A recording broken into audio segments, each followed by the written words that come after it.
Assistant Chief Constable Butterfield. North Yorkshire Police have they've actually published a strategy around women and young children and girls specifically, isn't it? Around feeling safe and being safe. What's that strategy about?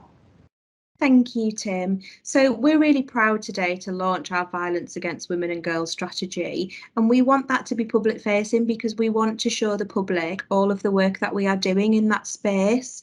And I think we know some of the national focus has been around protecting women and girls. We know about the tragic death of Sarah Everard, who was murdered, and some of the sensitivity surrounding that. And this is our public pledge and promises that we want to make to the people of North Yorkshire and the City of York to say this is a topic that we take really seriously, and we want to be able to demonstrate all of the steps that we are taking to address the concerns that we know exist within our own county. And do you think there is a good understanding amongst the public on what that means? Because I think, depending on your own experiences, I think people often think about that, everyone can understand violence on the street or in a pub or somewhere. But I'm right in thinking that most of this is behind closed doors, isn't it? So unless you've experienced that, you may not realise how, the conditions that some people live. Absolutely, and I think that's a really good point, and another really good example as to why it's so important for us to publish this strategy so that the public can understand some of the challenges in relation to these offences and all of the hard work that is ongoing by North Yorkshire Police staff and officers in order to tackle them. So at the moment, it's sort of a strategy then. So what could we expect to see then? What's the public, what are they going to notice foreign changes, and are there going to be ways that the officers work differently? So within the strategy, it focuses on 3 key areas.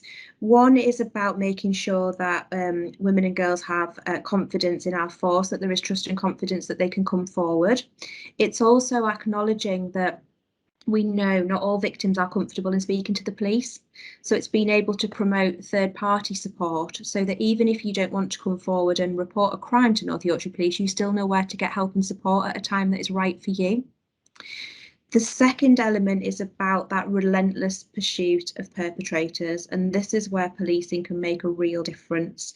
So that will be making sure that we are pursuing perpetrators of these offences at every opportunity. That's how we can really keep women and girls safe. So that might be, for example, looking at evidence-led prosecutions. So that could be taking a prosecution forward that the victim doesn't want to support, taking that decision out of their hands and saying we've got the evidence to be able to take that case forward and to put it before a court if that's appropriate. And also to look at the use of civil orders and make sure that we are maximising those. So with domestic abuse, for example, there are domestic abuse protection notices and orders, again, that can be granted through the court process without the victim's consent. So it's making sure that we take every opportunity to pursue perpetrators. And the third element, which really requires a partnership approach, is about creating safe spaces. So in order to do that, we need to understand where are the areas in North Yorkshire and York where women and girls currently feel unsafe. So we're working with a scheme called Street Safe, which is available on police.uk, and that's where women can, or women and girls can report areas in their locality where they feel unsafe. That information comes to police, we share with the local authority, and we look at what we can do jointly to problem solve and make those areas safer.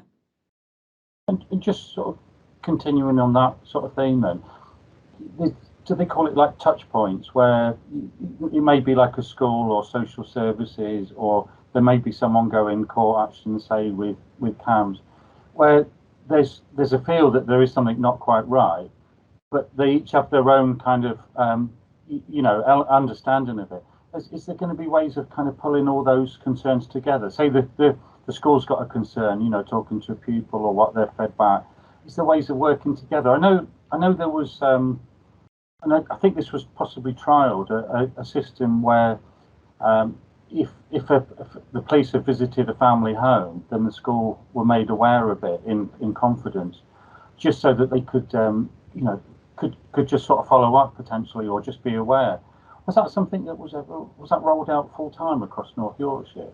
Yes, absolutely. So I think what you're talking about there is Operation Encompass. So that is we would notify the schools if we'd attended an incident of domestic abuse within a home and children were present. So it's making sure that the school are cited on everything that's happening within that child's life, and most importantly, making sure that support is available through the school for children who are experiencing domestic abuse. So yes, that absolutely does happen in North Yorkshire and the City of York. And do you see there'll be sort of specific training then for officers to identify coercive behaviour? Because some of it is very sort of subtle and is greatly masked, and it's difficult to identify, isn't it? Just knocking on a door and talking to somebody. Definitely, and the perpetrators of these crimes are very skilled at what they do, and therefore a lot of this is hidden harm that exists within our communities. So North Yorkshire Police have worked with Safe Lives and rolled out domestic abuse matters training, which includes controlling and coercive behaviour, and that's a rolling programme, although the majority of our workforce has now undertaken that training, which is incredibly impactful. So yes, absolutely committed to upskilling our workforce. And I know some people will say, well, if you look at the statistics, you know, statistically, there's more violence and more homicides among men. But, and I use my sort of, you know, choose my words carefully there, because am I right in thinking that a lot of those incidents, you know, whether it's street violence or in a pub or somewhere, is really, you know, two males, whereas what we're talking about here is, on the whole, males perpetrating violence towards women and children? I think the difference, Tim, is that we understand there is still underreporting by women and girls in relation to some of the experiences or offences that they are victims of.